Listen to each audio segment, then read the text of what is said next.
parang habang nagpa-practice or nagre-record na kami, wala pa kasi si Jillian noon sa recording studio, pero may naamoy na akong cotton candy. Ano yun? Very sweet, ganun. And then, binuksan, someone opened the door, it was Jillian Ward. Ikaw pala. Ganun. Sobrang bango. Sobrang bango yung pabango niya. Yes. Pero yun yung first impression ko talaga. No judgment. Very kind. Sobrang mabait talaga siya. And I was so amazed how she effort to sing our song. Kasi Japanese, meron din kasi siyang Japanese lyrics, kaya nagtatanong siya na, tama ba yung tono, Rio? Ganun, gusto mo ba ganito, ganyan? Sobrang ano po talaga siya, very masaya magkatrabaho.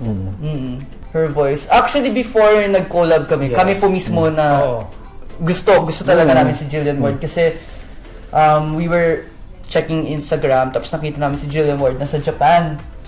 Tapos sobrang Japanese din yung looks niya. Yes. And then buhok niya, no? May bangs na ganito. Japanese yun eh. Tapos I've heard that she loves Japan.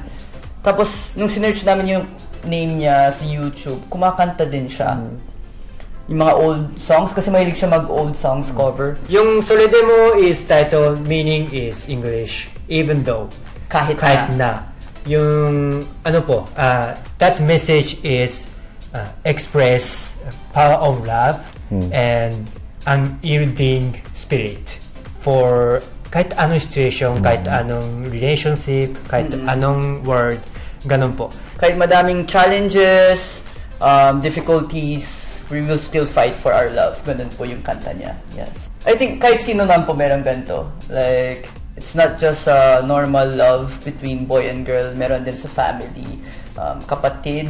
I love the song kasi Aishiteru yo sore demo. It's like, mahal na mahal kita kahit na, even though. So, ibig sabihin, I will fight for our love. Ganun. Yes po, we will be releasing our kanta September 20 and release download pag meron na po, and try at least one time listening it. I think I'm definitely sure that they will love it po. You will love it po. Yes.